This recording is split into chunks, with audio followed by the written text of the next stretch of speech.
Bien, bonjour à tous. Donc, je suis le nouveau président de l'Université de Rennes, David Alice, et je suis vraiment très heureux de vous accueillir aujourd'hui en tant que nouveau président, à la fois dans ce lieu et pour cette manifestation. Et donc, je voudrais aussi saluer votre courage pour vous inscrire donc pour ces 3 jours de prototypage. Et pour moi, en fait, c'est important d'être ici aujourd'hui parce que vous savez que nous allons inaugurer l'ensemble de ce lieu qui est consacré à l'innovation, l'innovation pédagogique, l'innovation numérique et l'entrepreneuriat. Entrepreneuriat étudiant, le KIC digital. Et je trouve que pour lancer l'inauguration de ces locaux, rien n'était mieux que finalement ce campus OSV, donc sur l'open source véhicule. À la fois pour ce bâtiment qui va jouer un rôle de lieu et de lien fédérateur sur la partie pédagogique et numérique, et puis sur votre thématique, qui est notre thématique. Alors je salue en fait l'ensemble des partenaires. Nous partageons en fait une ambition sur le site rennais, c'est de faire en fait de notre territoire un territoire d'innovation et de transformer aussi nos campus scientifiques en vraiment des campus, j'allais dire, innovants. Et c'est pour ça que ce projet de Fab Lab, il sera aussi mis en avant, il sera aussi au cœur de notre contrat quinquennal. Et je pense que c'est l'ensemble aussi des composantes, des écoles, qui mettent en avant cette dimension innovation pédagogique, innovation numérique, nouvelle façon d'enseigner, nouvelle façon d'apprendre, au cœur de leur contrat. Donc nous signerons avec l'État pour 2017-2021 dans le cadre des établissements Vague B. Et je crois que ce type de réalisation, ce type d'initiative, ça fait partie vraiment des éléments que nous souhaitons valoriser. Et donc pour moi aussi bien ici ce lieu que à ce moment particulier pour notre université, ça me paraissait très important d'être là. Alors les Fab Labs d'abord et puis ce Fab Lab en particulier, vous les connaissez, vous en êtes les acteurs, vous en êtes les inventeurs. Pour nous, nous sommes très sensibles à la fois à ce lieu ouvert, accessible, et puis à cette communauté. Et ici, j'ai pu échanger aussi avec certains d'entre vous. On retrouve l'esprit communauté de makers, communauté de fabricants, à la fois les enseignants et qui sont prêts après à transmettre auprès des étudiants ces nouvelles façons d'apprendre. Donc ça, je pense que c'est vraiment la première particularité, à la fois la communauté et le lieu. Et puis la deuxième particularité, et je pense que c'est le sens de cette manifestation de 3 jours, c'est vraiment le lieu de partage de connaissances, d'expériences, d'innovation collaborative. Et je crois qu'il y a un programme très riche, et je crois que c'est vraiment cet esprit qui illustre ce côté collaboratif. Un lieu, et en fait un lieu aussi, pour le désigner le Fab Lab, aussi un lieu d'apprentissage. Ici, nous avons ce qu'on va appeler un teaching lab ou un EduLab, 45 mètres carrés, qui ne sont pas pour accueillir d'emblée les étudiants, mais des enseignants, des personnes aussi comme vous, des chercheurs, des gens qui vont pouvoir après transmettre. Et donc là, ce bâtiment et avec ces salles, finalement, il va nous servir aussi à démultiplier nos actions pour rendre encore plus ce campus innovant. Et pour notre université, pour nos universités, nos écoles, cela correspond aussi à une volonté, vous savez, que nous évoquons sous le terme de sciences ouvertes. En ce moment, il y a des débats, y compris sur le projet de loi numérique. Nous sommes très attentifs, justement, à ces valeurs aussi de gratuité, d'expérimentation, d'ouverture. Et je crois que cette initiative, elle en fait partie, sur ce volet d'open science, de tout ce qui est effectivement l'ouverture de la science. Alors, je regardais à la fois le programme et les prototypes. C'est toujours intéressant là dans notre hall de voir à la fois les prototypes et puis ce véhicule aussi par un particulier donc qui est repris et qui est bien parfaitement agrégé. Il y avait une expression qui avait été faite dans un mensuel qui titrait sur les scientifiques rennais comme les inventeurs du futur. Et je trouve que ce type de manifestation, ça montre aussi votre talent pour inventer le futur. Alors là, c'est le futur de la mobilité, c'est par rapport à l'open source véhicule, mais derrière, c'est une volonté d'inventer le futur collectivement.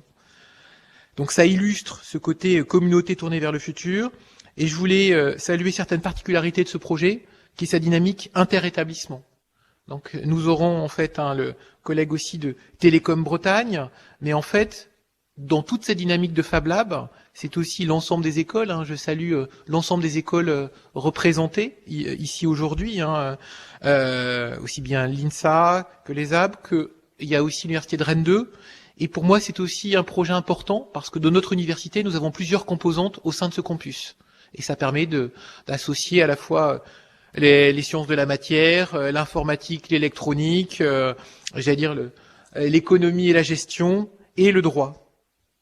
Et donc derrière, c'est un projet vraiment interdisciplinaire.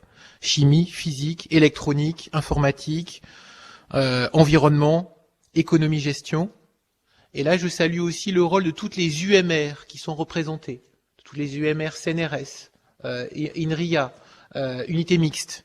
Donc l'IRISA, l'IETR, le CREM, l'IPR, l'ISCR, l'OSUR. Nous avons aussi des collègues de IOD qui pourront intervenir sur le droit. Et là, on voit bien aussi cette dynamique interdisciplinaire. Alors, ce projet, c'est pas un projet simplement aussi disciplinaire avec des établissements. C'est aussi un projet qui nous sert à répondre à des défis sociétaux. Et tout à l'heure, je parlais d'évolution de l'enseignement supérieur et la recherche, la dynamique de sciences ouvertes, les nouvelles dynamiques d'apprentissage. C'est pas simplement des aspects d'enseignement et de recherche, c'est aussi une dynamique pour répondre à des nouveaux défis. Là, aujourd'hui, pour ces 3 jours, c'est le défi de la mobilité. Vous savez que les défis sont repris dans Horizon 2020, donc pour la stratégie européenne de la recherche. On les décline après dans la stratégie nationale. On la décline aussi dans le schéma de spécialisation régionale. Et là, moi, je suis très heureux que par cette manifestation, on montre notre volonté commune à tous les établissements, à toute la communauté d'enseignants-chercheurs, aux laboratoires, de répondre ensemble à ces défis sociétaux. Et c'est pour ça aussi la présence de Rennes Métropole, la présence d'entreprises. Je pense aussi à Keolis, je pense à des associations. Et on voit bien aussi les problématiques adaptées par rapport à des publics sur la partie mobilité, des publics en situation de handicap, des populations âgées. Il y a l'idée aussi d'adapter, de personnaliser. Donc ça, c'est un très beau projet. Donc je sais qu'il y en aura d'autres. Hein. Je salue aussi la volonté et le dynamisme des porteurs. Hein. Je pense qu'avec les collègues de Rennes 2, il y a aussi des projets sur l'art, les sciences, la musique, hein, sur l'art et l'électronique. Je sais qu'il y a des projets aussi sur les télédrones. Donc pour moi, aujourd'hui, on est plutôt aussi au début d'un processus. Et donc c'est très intéressant. Vous savez qu'on dit toujours le plus beau, ce sont les commencements. Je suis très heureux de saluer ce commencement avec vous. Et alors je voudrais remercier l'ensemble des partenaires, hein, donc Télécom Bretagne, l'IETR, le Conseil régional, l'Université Bretagne-Loire, qui nous accueille donc au sein de cet étage, Keolis, et en fait l'ensemble donc des partenaires. Et je voudrais faire un remerciement spécial à Valérie Guichon, qui est effectivement la Fab Lab manager et qui porte ce projet aussi pour l'ensemble de la communauté. Valérie, c'est à vous.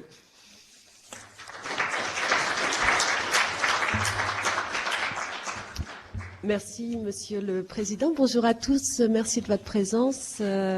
Bravo pour votre courage de vous être inscrit à 3 jours de typage sur une thématique donnée. Je ne sais pas si une démarche quand même qui se particulière, enfin c'est pas rien. Alors le camp OSV, c'est tout simplement un outil de structuration du projet Open Source Véhicule. Le projet Open Source Véhicule, Monsieur le Président, Monsieur Alice vient de le dire, c'est un projet tout simplement d'innovation collaborative, innovation puisque nous sommes sur un développement, l'objectif est un développement expérimental à moyen terme. On vise 5 ans, je sais pas, on verra, selon l'aventure qui nous attend, de développement expérimental de recherche applicative, en lien également avec les Fab Labs, les makers, les acteurs du territoire, innovation technologique, innovation économique, innovation sociale, comportementale en matière de mobilité, collaborative parce que ce projet ne peut se réaliser effectivement qu'avec le croisement d'expertise pluridisciplinaires.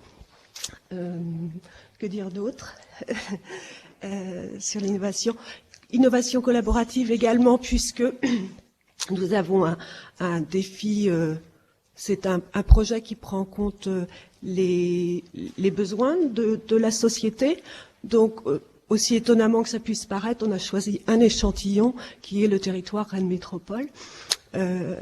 Donc, on va expérimenter aussi au sein du territoire et c'est ce qui fait l'objet de ce camp OSV. Je vais passer la parole à Baptiste, aussi pour la représentation du croisement des expertises. Baptiste est allé à Shenzhen où il a rencontré l'équipe Open Source Véhicule. Il y a Jean Parpaillon qui va être parmi nous ces jours-ci, qui lui est allé à Berlin, indépendamment de leur côté, hein, ils se connaissaient pas. Marvin Johnson, dont vous pourrez découvrir le projet cet après-midi, créer dans son garage sa propre voiture open source, économe et autonome en énergie renouvelable.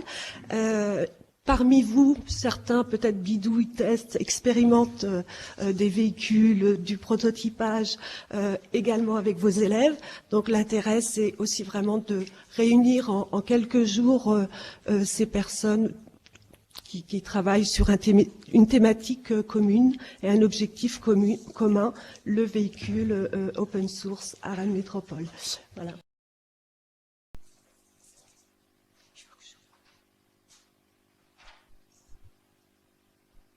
Des véhicules plus rapides, plus grands, luxueux.